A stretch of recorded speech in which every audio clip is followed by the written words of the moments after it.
Yo, what's up, everyone?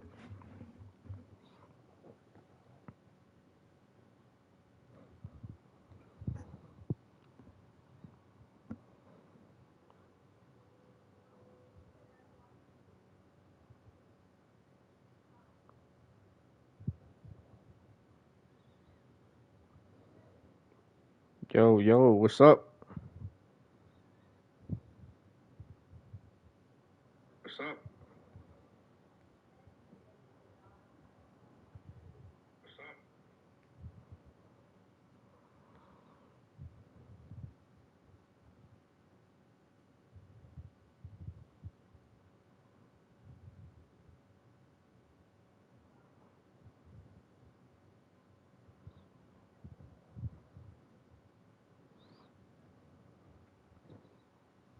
All right, what's up, guys? My bad for taking a while.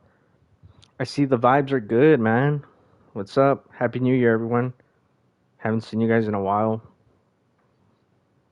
I feel like every time I skip a day to stream, a lot happens, and we have a lot to go over. But man, what a great year! What a great way to start off the year, I should say. What a great way to start off the year. What would you guys rate Dynamite out of a 10 tonight?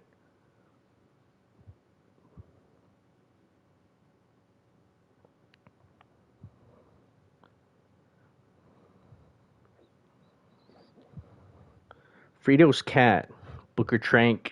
It's not me, my friend. It's AEW. I thought it was a really good show, man. Really, really good. I don't know if I'd give it a straight 10 yet cuz I saved that for like literally all-time episodes, and this was very, very, very, very good. I'd say like 8.5 out of 10. Very good.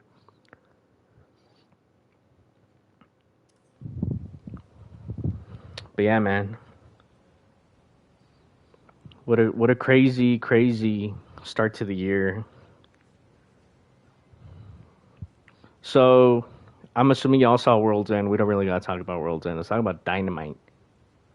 The show opened up with the undisputed Kingdom. Adam Cole, Wardlow, the Kingdom, and Roderick Strong, man. I it was an interesting choice to open up with a promo, but it wasn't a bad promo. It needed to be done. Adam Cole needed to explain his actions, and then we also got a follow up to all the people that these guys attacked over the past few months. So yeah, anybody saying this was a terrible show, frankly, doesn't watch, guys. Like let's leave all let's leave all those people behind in 2023. Like anybody who complains about this show is gonna complain no matter what. They're not fans. Let's talk about how good this show is here. But yeah, Adam Cole, um, basically setting up of course a program for when MJF eventually comes back. But I thought this was a cool segment because Bullet Club Gold, well Jay White in specific, and the acclaimed confronted these guys. Like they didn't just forget like that they were attacked by them. So that was a cool little follow up. It was cool to see a Dynamite appearance even after the C2. But yeah, that was a good opening segment. It needed to be the opening segment in my opinion. We also I totally forgot to mention that Samoa Joe actually opened the show in a cold open, and well, yeah, it's just good to have a real world champion, guys. Samoa Joe's the world champion. I forgot I haven't talked to you guys since Dynamite last week, so yeah, of course I'm happy that Samoa Joe's world champion. So I don't know, man. This shit just I'm not gonna be as hyperbolic this year. I'm gonna be careful with what I say. I'm not gonna say we're so back yet. It's gonna take weeks of consistency for me to say we're back. But this was a great start. The first match of the night was actually, in my opinion, like the weirdest one. Orange Cassidy and Dante Martin actually had a pretty slow match considering these guys aren't slow. It wasn't bad either. It was just slow, like for them. You know what I mean? But anyway, I want Orange Cassidy to. I want Orange Cassidy to drop the belt already. Frankly, the second reign, it's like he's just going through the motions. It's nothing like the first reign.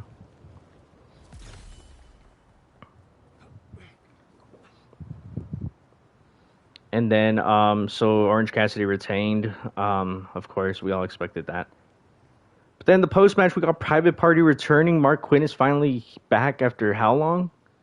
It's been over a year, and he's back. He's back, and that was pretty cool. Like the crowd chanted at him, "Welcome back" and everything. So that was pretty cool. I'm glad he got that.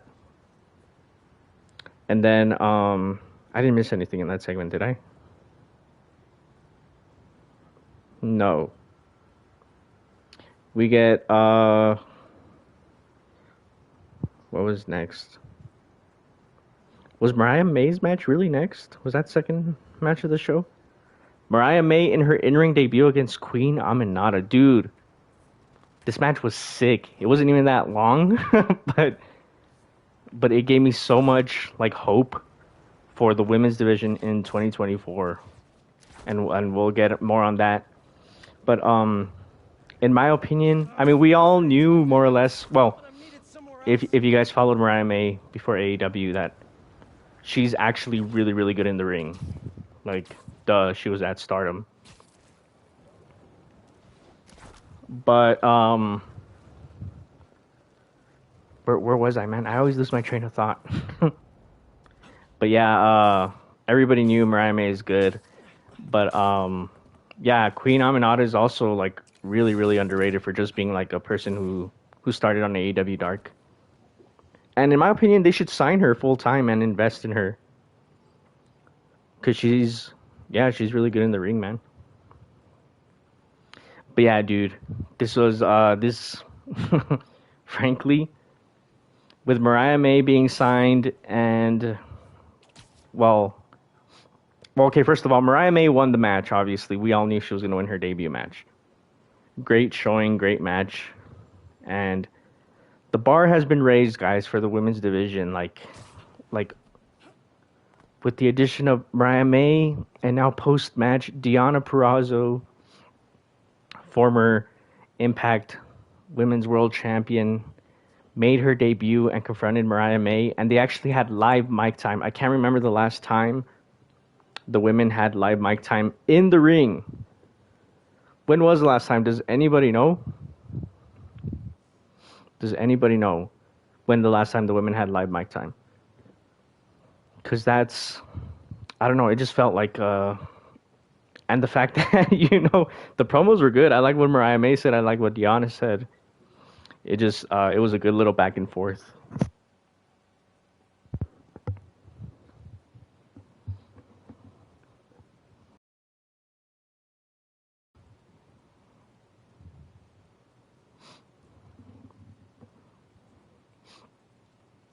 But yeah, guys, so what I wanted to say about the women's division is that the bar is being raised.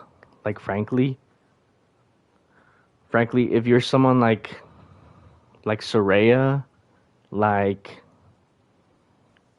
I don't know who else, Anna Jay, I don't know, if you're failing to improve, then I don't really want to see you on TV, because now there's like actual badass in-ring competitors. Mariah May, Deonna, you got Hikaru Shida. Hopefully Riho is here to stay. Yuka Sakazaki's about to come in. Jamie Hayter's about to return. Of course, the champion is Toni Storm. Julia Hart is actually improving. Sky Blue is actually improving. Like, for those that aren't improving, just let them go, TK.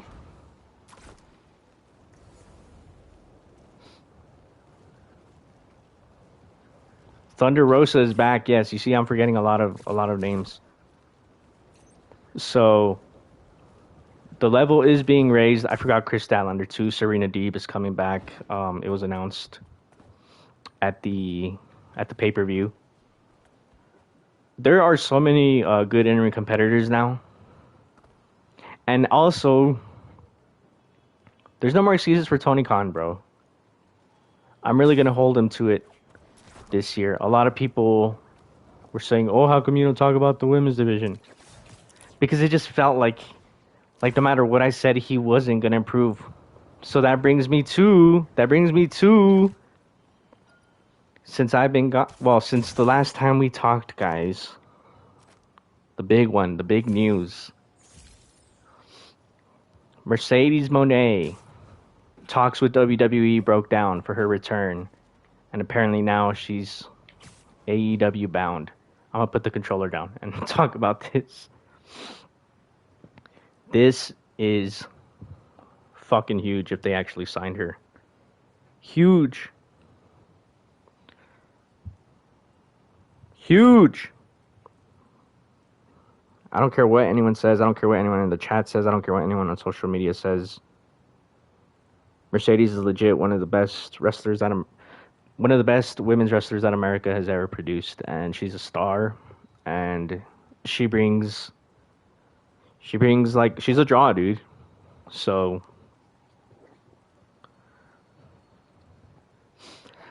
if you're gonna bring in Mercedes, there's literally no excuse anymore. If you're gonna pay her as much as she was demanding, you actually got to put in some effort in the women's division, and that leads us to the famous old debate. Oh, why is there always only one match every week? So look, guys, Deonna Purrazzo, Mariah May, Mercedes Moné, signing those three names months within each other is crazy.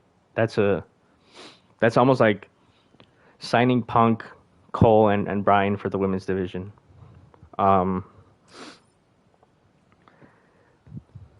Look, what I'm asking for, there doesn't have to be more than one women's match every week on Dynamite, but every Dynamite, well, at least for the past year, always had one match that didn't need to be there. Instead of that, like at least every other week, bro, throw in a second women's match. You know what I mean? I'm not one of the people who's saying every week you have to have more than one, but at least twice a month on Dynamite, bro. Give us two women's matches on the same episode, at least, in my opinion. Because the segments for the women's division have gone up like considerably. Characters are actually getting feuds. Characters are developing. And yeah, man, so that's my stance on that. If Tony Khan does bring in Mercedes, I'm not gonna go easy on him if he fumbles the bag with Mercedes. Then again, nothing is official yet with Mercedes, so a lot of people thought she was gonna show up tonight. At some point when the news broke, I thought she was gonna show up today, but like as the show got closer tonight, I was like, nah, she's not gonna show up tonight. So yeah, that's my take on the women's division, y'all. Because a lot of you have been asking.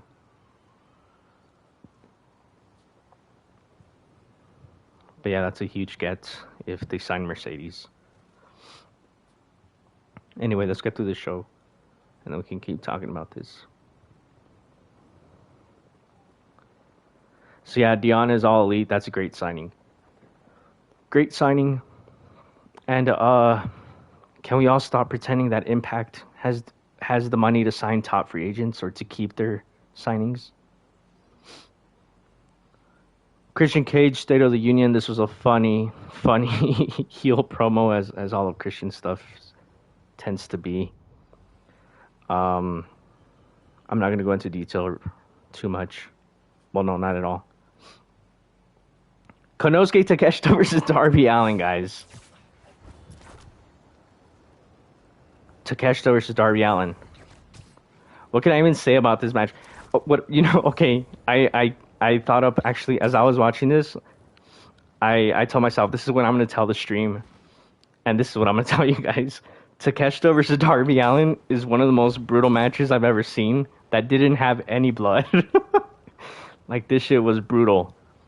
It was the best match I've seen this year by far. That was ridiculous. Takeshita just absolutely murdered Darby, bro. That is AEW. That's the AEW I want to see. So yeah, man, like Takeshita looked like a beast. Um, the disheartening part is that Takeshita, when he made his entrance, his heat was kind of low, but as the match went on, he reminded people that he's a beast. And Tony Khan fumbled Takeshita in 2023. I don't care what anyone says. He fumbled him horribly, and I hope that this was part of the rehabbing of Takeshita in 2024, getting a big, clean win on Darby Allin. Actually, guys, when Tony Khan dropped the match graphic for this match earlier today, when I saw it, I literally said, "Holy shit!" I'm not even exaggerating. I saw it, and out loud I said, "Holy shit!" So the fact that this match like surpassed my expectations, I expected this to be crazy, and it surpassed my expectations. So yeah, Takeshita needed the win. I hope this is the beginning of the rehabbing of Konosuke Takeshita, because he should be a major player for AEW. And they issued a challenge after the match backstage. Konosuke Takeshita and Powerhouse Hobbs versus Sting and Darby next week at Daly's place, if I'm not mistaken. So that's gonna be sick, and I fear for Sting's life against Takeshita. But yeah, guys, that match was unbelievable. I'm just going over the basics, and then we can talk about everything in depth. Trent versus Brian Cage versus Vikingo versus Brian Keith for a shot at the Continental title. This was a pretty good four-way as well. The guy who I least expected to win won. Trent always seems to get like these random like title shots. I'm not complaining. I mean, he's a good wrestler. He's never really gonna win, so. But I would rather it be Trent than like Matt Hardy or something. So yeah, not much else to say. Eddie Kingston was great on commentary. I'm glad that Eddie Kingston won the C2.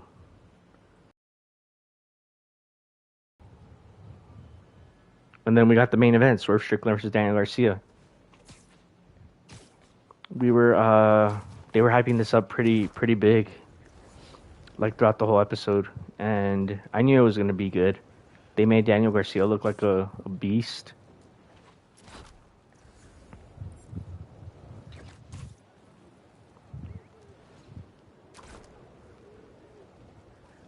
Danny looked like a beast.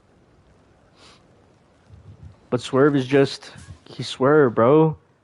This guy comes out and he feels like the biggest star in the company sometimes, man. I'm like, damn, like, I almost hate that Samoa Joe is the champion, because I don't want Samoa Joe to lose the belt either so fast. But you gotta strap up Swerve like sooner rather than later too. It's a good problem to have. I wouldn't even know what to do. Honestly, if I had to choose, I would probably have Swerve win the belt at Double or Nothing. Personally, I originally said Revolution, but I want Joe to have a good reign. But yeah, it's funny because I felt like Swerve hasn't really been trying to get too much heat. But after the match, he low blowed Daniel Garcia, and that was so he still is a heel, which I think he should be. I don't think he should be turning face. I think that's the worst thing they could do for him right now. He should still be a heel, and Oh, but yeah, at the end, Hangman Adam Page came out, and Swerve and Hangman traded blows. I thought they were gonna keep these guys separate like a lot longer, but I got it. The message was using some kind of qubit-based algorithm, but I built a decoder table, which was actually kind of genius of me because hold up, That's right, hold up. Yankee. What does the message say? it's an address. Looks like an old subway terminal. Been out of service since the 80s. Think it's a trap? Nah, doesn't have a trappy vibe. What kind of vibe then? I have no idea. And that's what scares me. Okay. But yeah, they ended the show with a brawl with Hangman and Swerve, and that was a great ending. It was a great episode of Dynamite. Very, very good. Um, for those who were here last week, I was complaining a lot on the last stream. And I don't know if you guys remember, for those who were here last week, I was like, man, I'm going to regret this. I'm going to regret this stream in the morning, the next morning. And what ended up happening is that I did end up regretting it. I was like, man, it's just wrestling. Why was I so heated? I sounded like King Mike's World for a bit.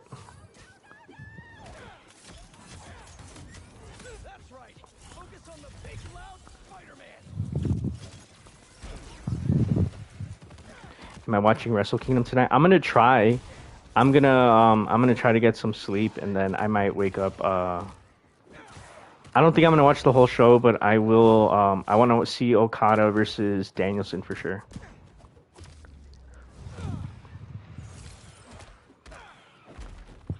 It's a great week for wrestling, guys.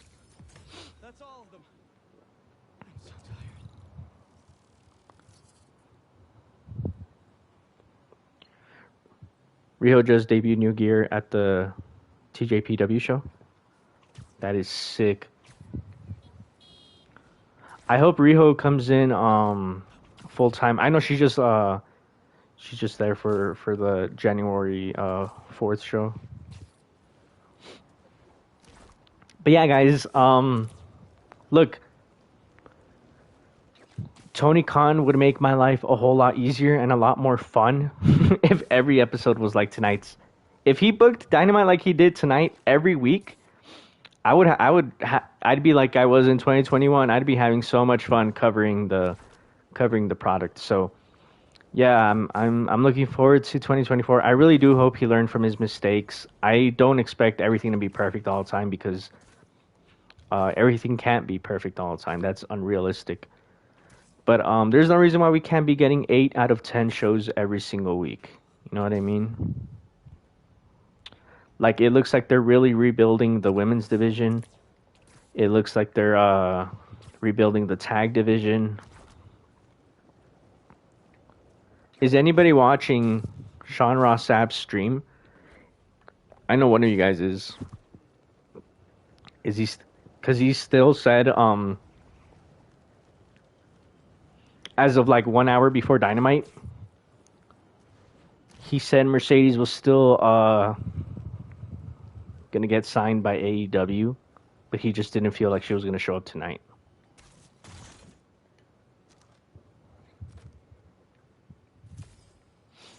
Rebuild the trios division. I would just do away with the trios division, honestly.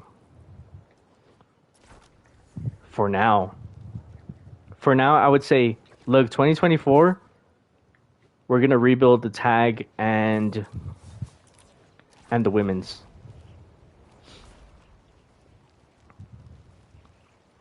Is Mercedes cleared? Nobody knows.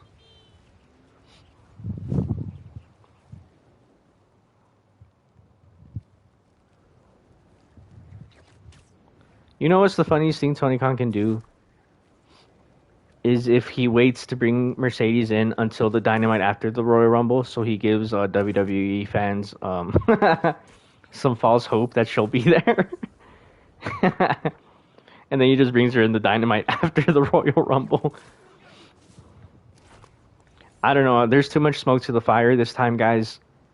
A lot of people are saying, oh, don't you remember last year? The difference is last year, No one straight up said Mercedes is coming in. Even Meltzer, even though I hate Meltzer, he was literally saying, no, she's not coming in. And I was actually laughing at him. I was like, no, she is coming in. And turns out he was right. This time, literally everybody's saying she's coming in. So turns out that it's because if you guys listen to Ibu from WrestlePierce, his podcast, what he said makes sense.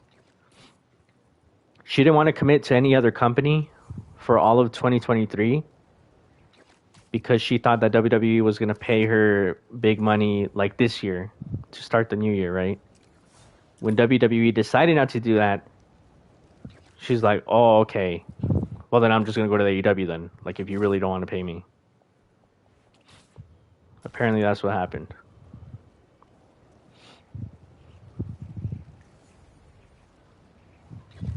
And we still got Will Ospreay coming in. Look at all these guys, bro. We still got Will Ospreay coming in for Revolution season. I feel like Revolution might be one of the most anticipated AEW pay-per-views of all time, with all of, Sting's retirement and everything.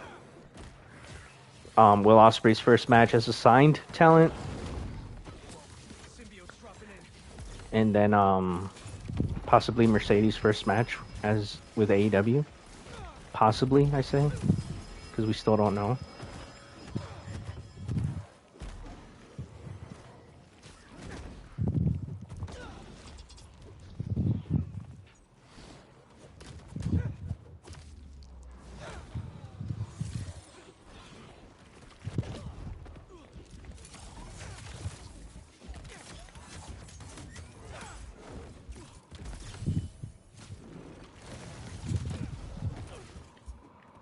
God, it's hard to... Why am I even doing this?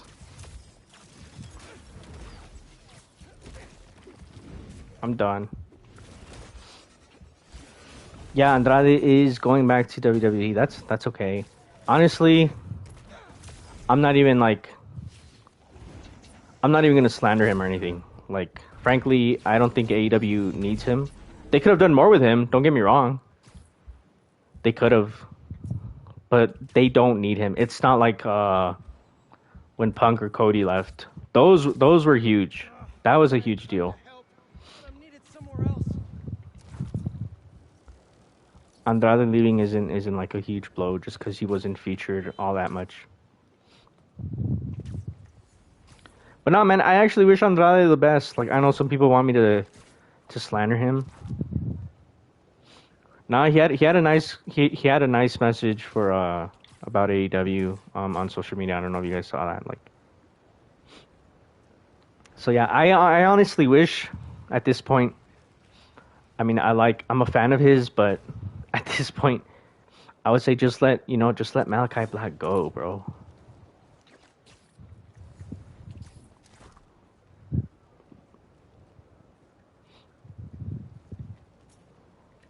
But yeah, Andrade had a good tournament in the Continental Classic, so I'm glad we at least got that out of him in AEW. I don't think he's gonna be much higher on the card in WWE if we're being honest, but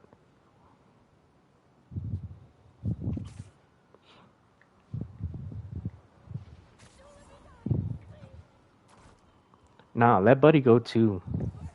Why would you want Buddy to stay?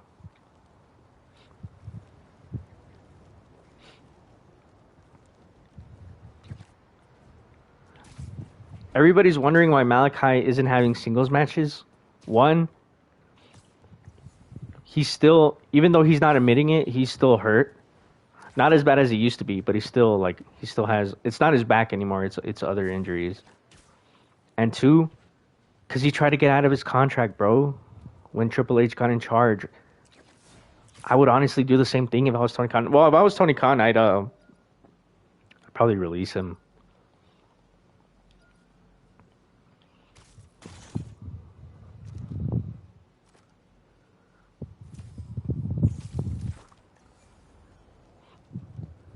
Buddy's a good wrestler, but how many good wrestlers does AEW have? What AEW needs is like top guys like Will Ospreay, bro. Tranquilo, Con. That actually made me laugh. Nobody's winning that fight. Better jump in. Bro, I'm so done with these symbiotes. I'm not gonna fight them. I'm just gonna cruise while. Wish I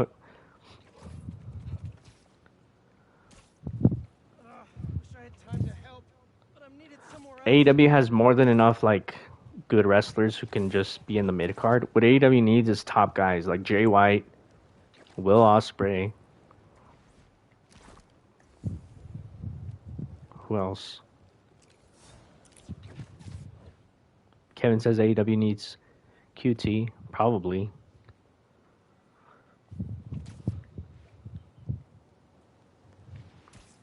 WWE's roster will be bloated in 2024. I think so too. Rouge, yes, Rouge. Thank you. Guys like Osprey, Rouge, guys with personality, man. I feel like Buddy doesn't really have personality. Maybe it's because he doesn't get a chance, right? But still, like,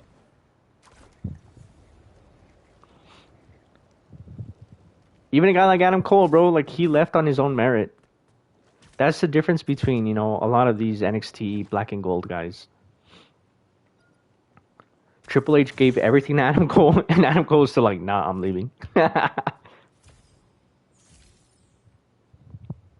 Where's Pac at?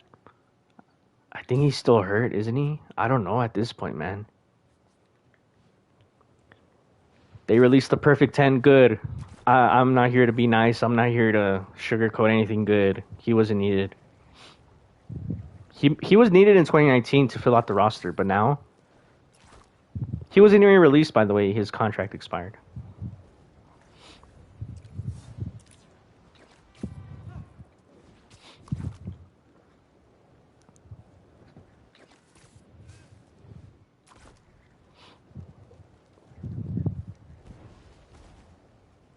But you guys saw that the scrum, right? Where Tony Khan basically said, yeah, I have some aces up my sleeve, and I'm going to invest in the women's division. Because he gave the women a lot of credit. He said everybody has stepped up recently, and you can tell that like a lot of people are saying that the moment his mind changed was during Athena versus Billy Starks. That's when Tony Khan finally got women's wrestling. Like he finally understood it at a final battle, and yeah, man, I really think call me. Maybe I'm delusional, but I really think Tony Khan means it this time, especially if he's going to bring in Mercedes. Like I said, she's going to be one of the highest paid in the whole company, male or female. He's going to have to feature her like literally a main character on the show. Even more so than Britt Baker, who I feel has been the most featured woman since the company started.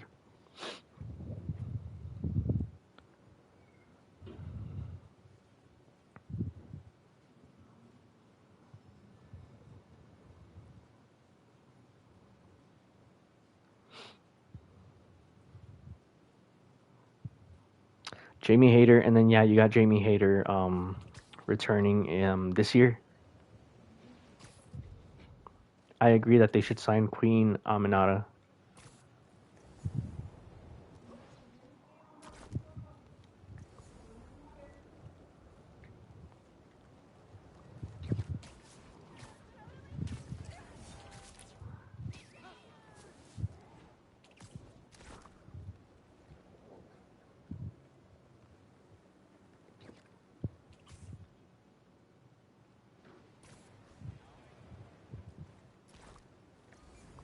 I miss AEW Dark, says someone.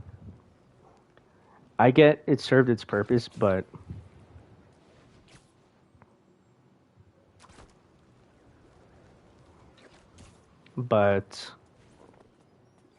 you know what I didn't like about AEW Dark, and they could have easily fixed this. The fact that people's records would be affected by Dark. Like you're telling me Scorpio Sky was in the top 5 when there were rankings, all because he would only wrestle bums on Dark? You know what I mean? Like what they should have just done was wins on Dark shouldn't have counted to records, in my opinion, at least. But other than that, Dark did serve its purpose.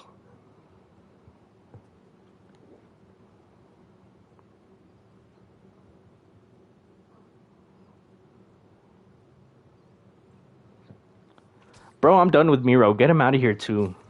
I'm sorry, Hezekiah. I know you said you're a fan of his, but nah.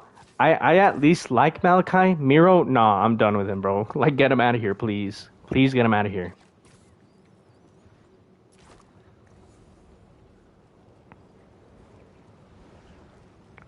Yeah, we wouldn't have the Acclaimed without Dark, I know.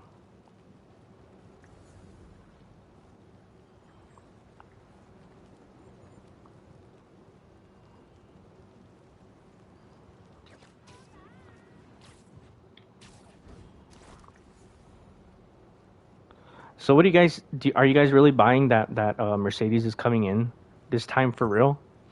Like I said, the situations are different. Everybody's actually saying it's happening, so it's because there's a lot of panic, or WWE fans are being really smug. They're like, "Oh, like you guys said CM Punk wasn't coming back and he came back at Survivor Series."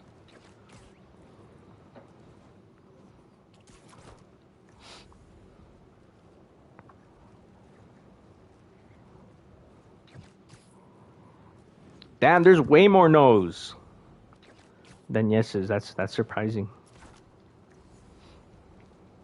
I don't think she'll show up at Revolution.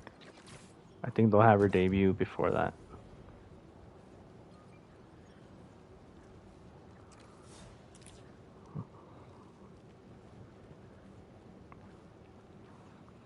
I don't know. It kind of feels to me like when Cody left AEW and everybody knew he was going to WWE. That symbiote just grabbed someone. You guys really underestimate the fact that Triple H, how many free agents has Triple H lost out to Tony Khan, bro? And I mean actual free agents. I'm not talking about people like Andrade or Jade Cargill. I'm talking about guys like Will Ospreay, Jay White, Okada. Triple H is not good, bro. The only people he brings back are people who were already with the company. And I know people are going to say, oh, like Mercedes, so that means he's going to bring back Mercedes. The difference is Mercedes actually like values herself very highly, which is why she's asking for a lot of money. Cody wasn't even a Triple H signing. That was a Vince signing.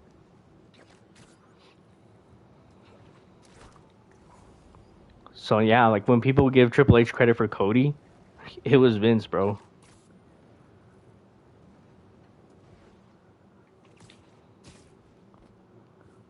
Like Triple H is bad at this negotiation game, bro.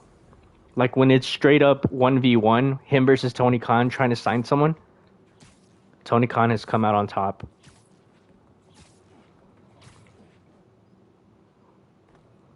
The only guys who want to be there are like Malachi and Miro. And if Okada leaves, you bet your ass he's not going to WWE. With that being said, I hope Okada stays in New Japan though. For real, for real.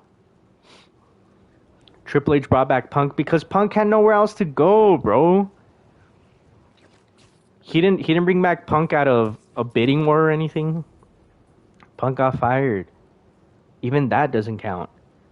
He was handed Punk on a silver platter, if anything. Tony Khan said, here, take him.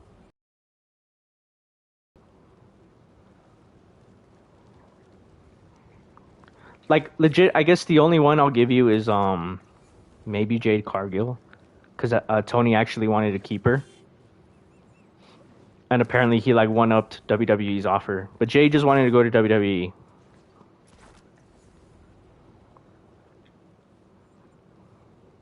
Okay, and Dragon Lee, I'll give you that one. That's it. That's it.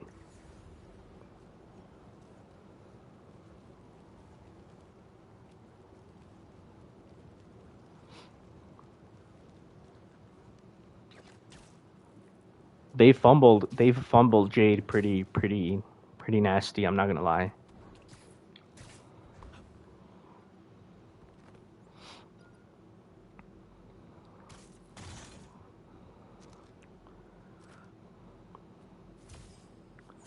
Yeah, Dragon Lee. I almost no. I'm gonna count Dragon Lee because Tony Khan did want to sign him, so I'll count Dragon Lee. But Conan was a secret agent in that negotiation, bro. So Triple H couldn't even do it on his own. He needed Conan's help. So yeah.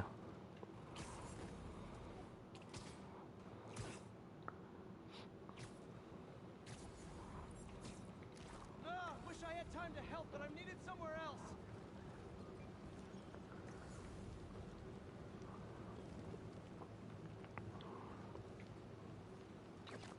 I don't even think Jade is gonna get into Hollywood, guys. Like, I know what you mean though, Rocklord. This isn't an attack on you, but you got to be a good actor to be in Hollywood, and I don't mean that as a slight to Jade, because I was actually a fan of Jade Cargill, but she's not really like. I can't see her becoming a good actress, bro. Like, with all due respect, like. But that being said, I do wish her well. Like, I'm not gonna be like those weird WWE fans who turn on a wrestler when they leave, unless it's Cody, cause LMAO Cody.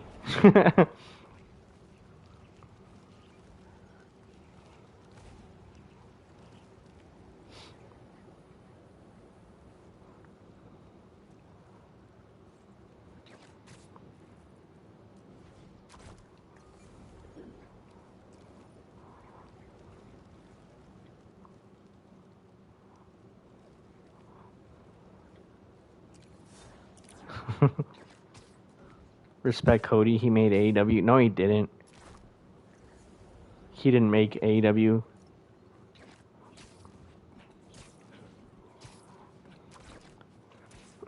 Cody's never gonna finish the story. You guys should have seen when The Rock came out on Monday. Social media was going crazy, just laughing at Cody.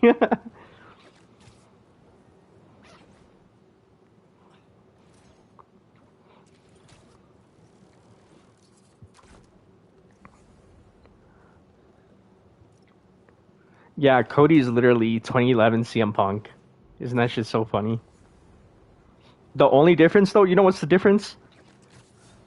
That the fans that would have stood up for Cody and booed The Rock don't watch WWE no more. We're all watching AEW. So, everybody's just gonna accept The Rock In trouble. stealing Cody's spot because WWE fans Time to help, but I'm needed somewhere else. are like NPCs.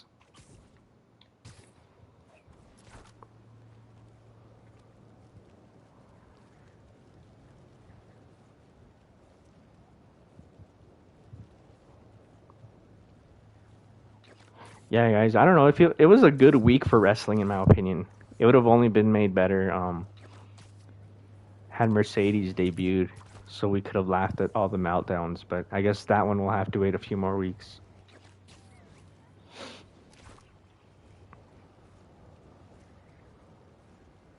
What would AEW be like if Cody was still in AEW?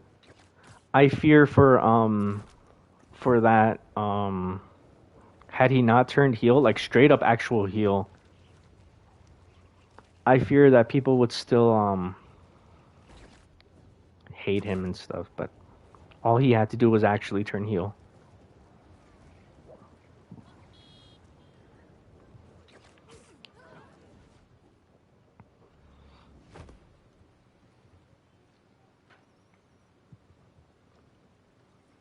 Yeah, I feel like Collision would be the Cody show.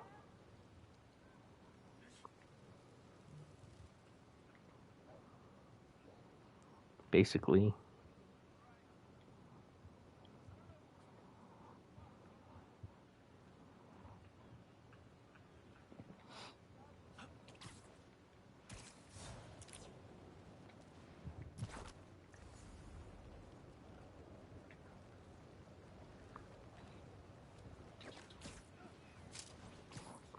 You know what? Cody and WWE would turn heel because he has to listen to the boss.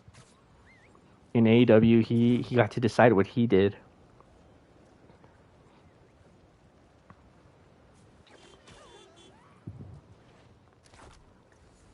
Chico's tacos? I haven't had Chico's in a long time.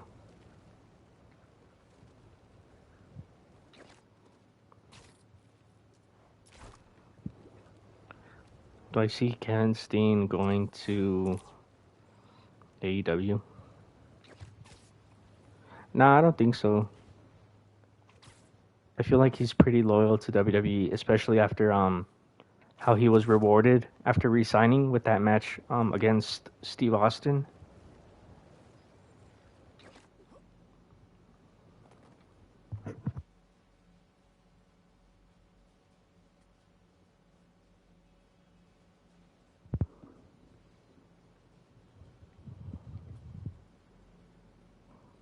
I think the biggest name that has a chance of jumping ship from WWE to AEW this year is probably going to be Drew.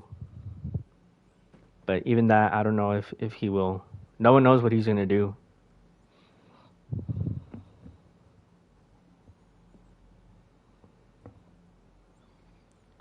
I mean, I would like to see AJ jump, but I don't think he will.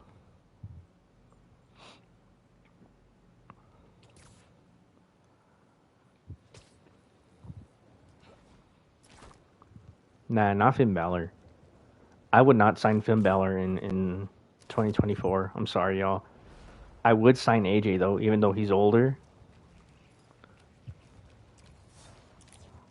I think Finn is pretty washed. I know AJ is washed, too. But a washed AJ is better than a washed Finn.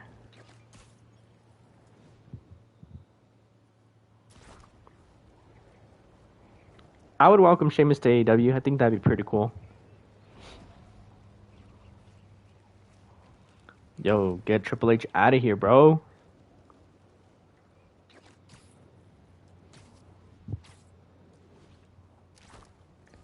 Balor is like 2022 Tranquilo Club. He fell off. I was looking at my stats, guys, and 2022 might have been my weakest year. I had a pretty good year just this past year in 2023, though. So I made a comeback.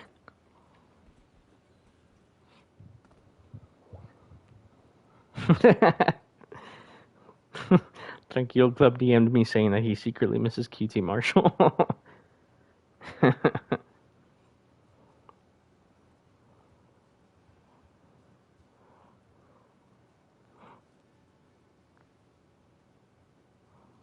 Okay, there.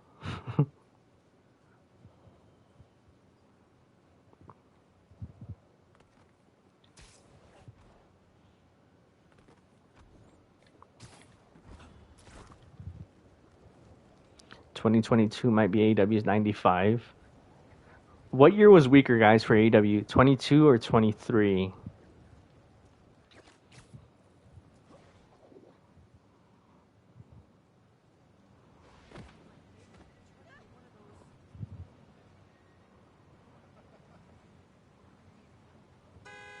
Everybody says 23, 22. Apollo's the only one that says 22. Or Browsen says 22. More people say 23. If you had to pick AEW's weakest year, what would it be, 23 or 22? I agree that it was 2022. At least this year had the Collision premiere, Wembley. Sorry, last year. Still getting used to it.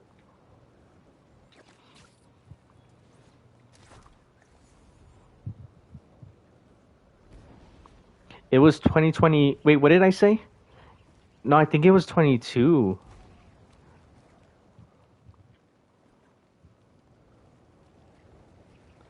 I don't know. At least the pay-per-views. I don't know, guys. That is a good question. I haven't really thought of it that deeply. Nah, 2020 was great, bro. 2020 AEW like kept me sane during the pandemic. You have no idea.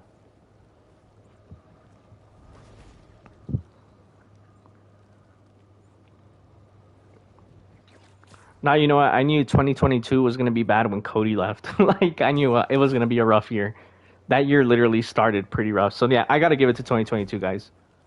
And then you had Punk getting injured and then brawl out, and then Andrade getting into a fight with Sammy getting into a fight with Kingston. 2022 was by far the worst year. 2023 was slightly better. I'm not saying it was like that much better.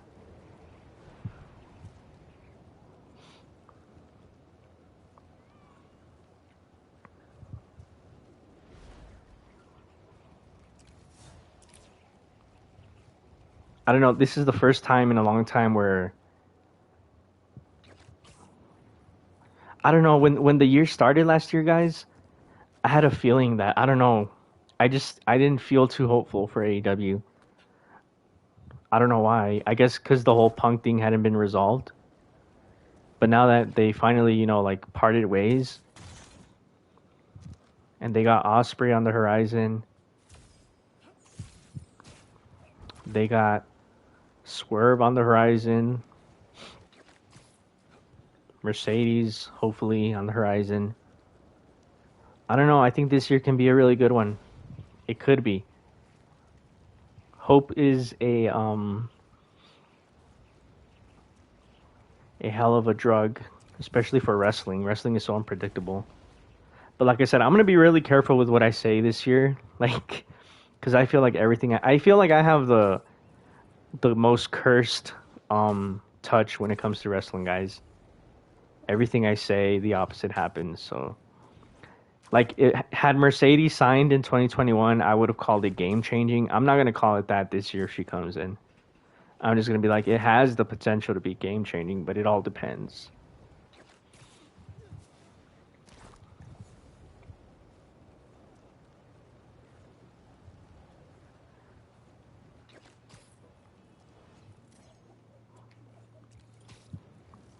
New TV deal this year can help a lot too.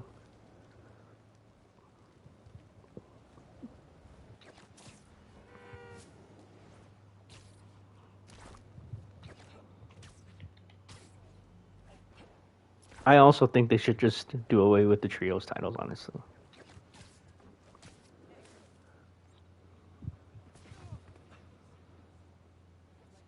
I was depositing some checks at the bank when the ATM started popping up. Don't know why you told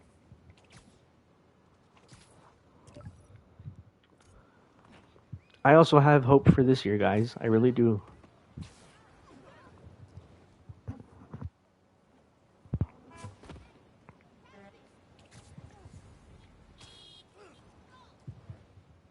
No, they should not get rid of the TNT and TBS titles. Not those. Those are being booked pretty well, all things considered.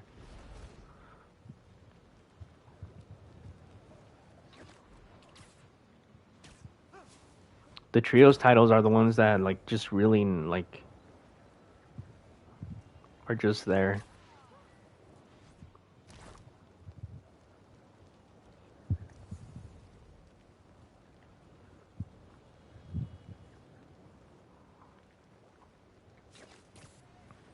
Women's tag belts. Nah, I'm not for that. At least not yet. You got to rebuild the division. I would say really, really, really invest in the women's division this year.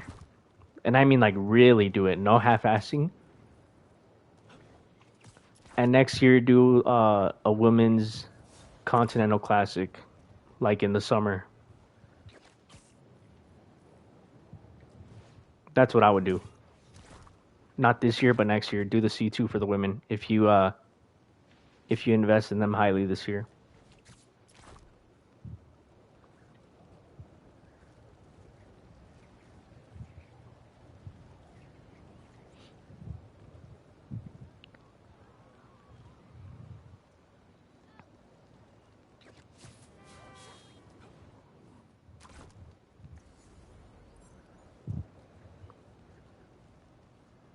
The C2 with Jamie winning.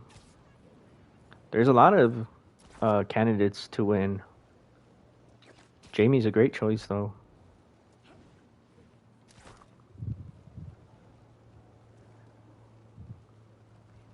I would say, guys, before you add any more belts or anything for the women, just build the damn division this year. That's all I ask for. I'm not asking for more belts.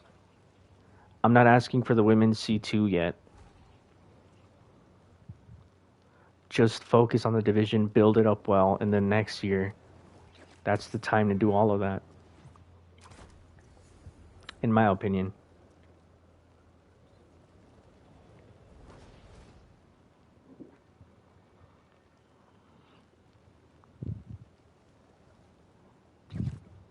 What about the Owen? Oh yeah. Then do the women's C2 like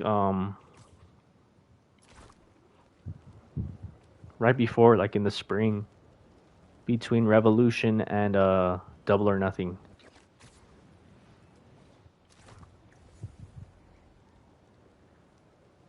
I think that would work.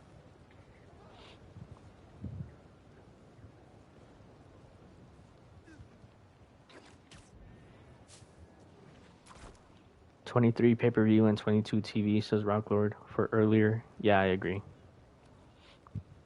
That's actually a good way to put it.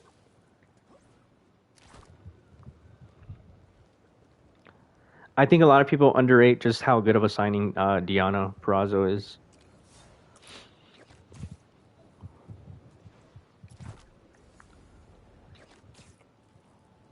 I'm telling you, like the what was I saying? The level of the women's division is starting to rise. Like the bar is being set, and for women that don't improve, step aside, bro.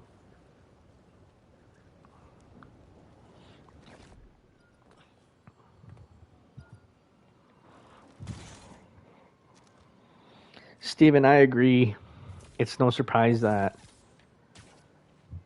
tonight's episode was great without him. I wouldn't mind if we never see him again. That's all I'm gonna say about that.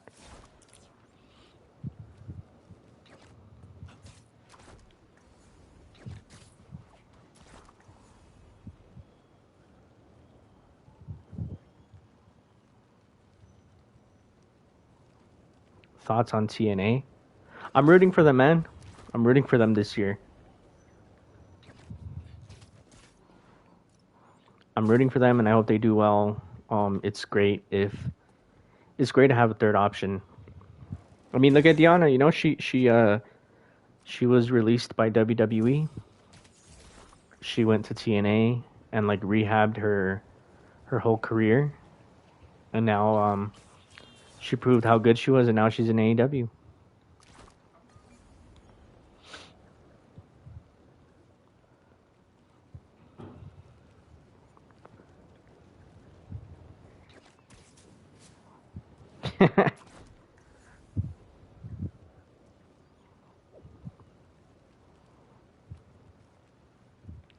Yeah, there's too many people on the roster who I'd get rid of personally. Oh yeah, a lot of people thought WWE was going to work with TNA. That's not happening.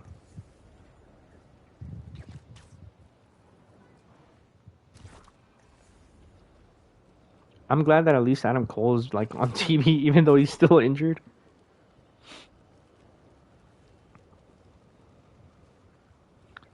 Yeah, bro. Like, why is Aaron Solo? I'm sure Aaron Solo is not going to be re-signed. Honestly, I can already tell. He's one of those signings that one day we're just going to wake up and you're going to see the headline: Aaron Solo departs AEW, not re-signed.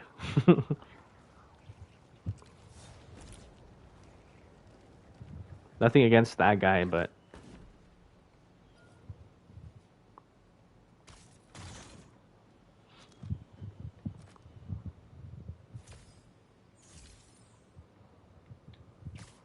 yeah. I know it. Yeah, I know. Tony Khan honors contracts. I'm not. I know that. I'm just saying, like, he's a better man than I am. Cause hell nah.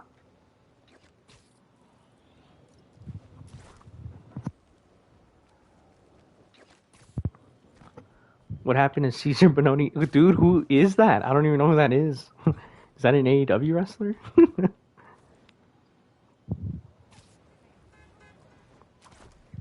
Bobby Fish has to go.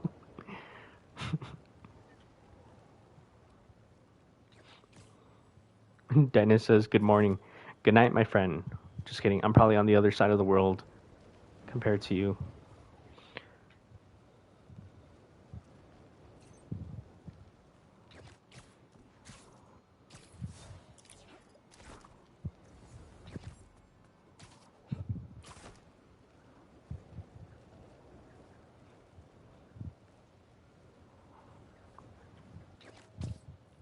Romney's is asking, was anybody from the Codyverse good? Yeah, Cody, and I think that's it. Was Jade? Well, Jade, if she's a part of the Codyverse, then yeah, she had potential.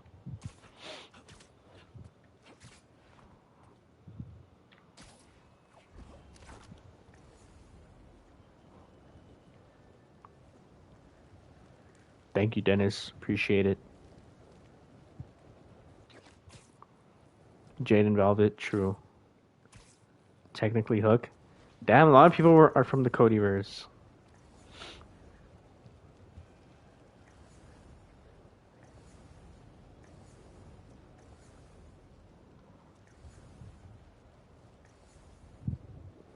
Arn Anderson was the best part of Cody's Island. Honestly, true.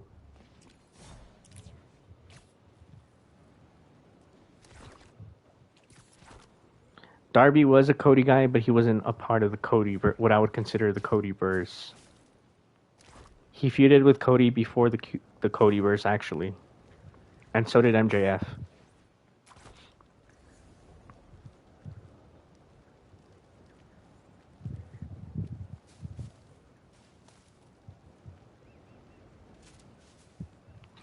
Screwed Melodies. When's the last time you checked the roster page, bro?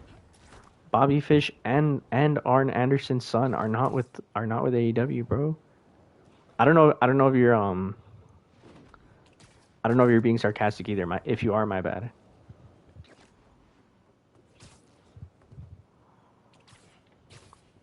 Bro, Bobby Fish left he left like 2 years ago, bro. What the hell? I seriously thought you were kidding, saying that Bobby Fish needs to leave AEW. I gotta follow Harry's trail before I lose him.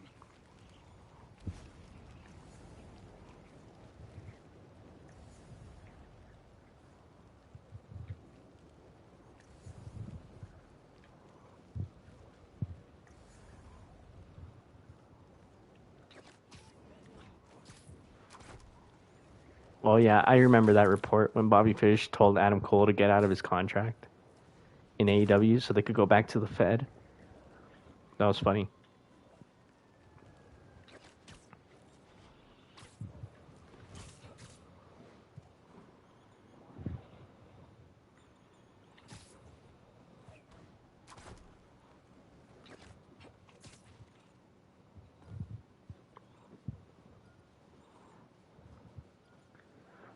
Dezuroku, you are making the worst comments.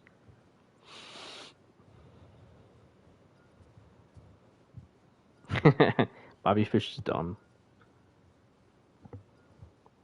Yeah, William Regal's a cop. Are y'all gonna watch Wrestle Kingdom or not? Who's watching Wrestle Kingdom live?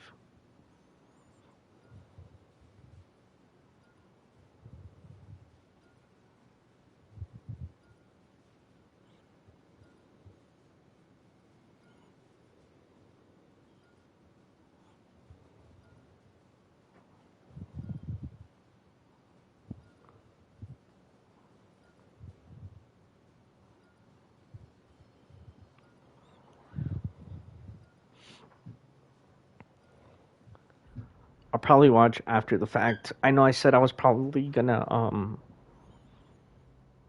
wake up early, but nah, I don't think so.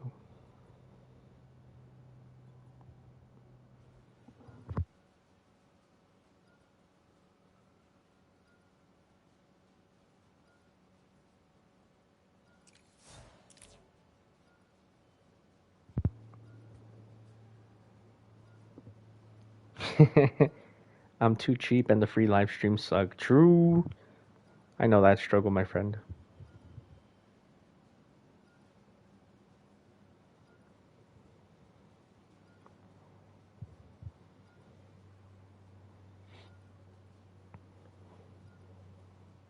Let's go bully some Fed fans, everyone.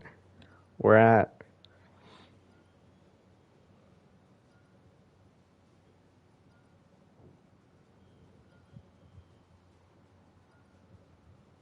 I think I'm gonna call it early, guys. But Happy New Year once again. Here's hoping I'm very, very hopeful for 2024. It can't get any.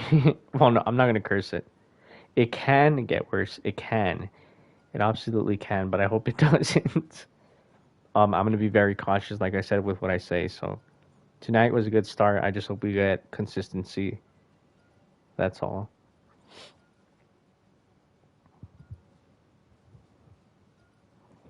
Yeah, guys. I will see you post collision. Y'all take care. And remember to watch SmackDown on Friday. No, I'm just kidding. Good night, y'all. Peace.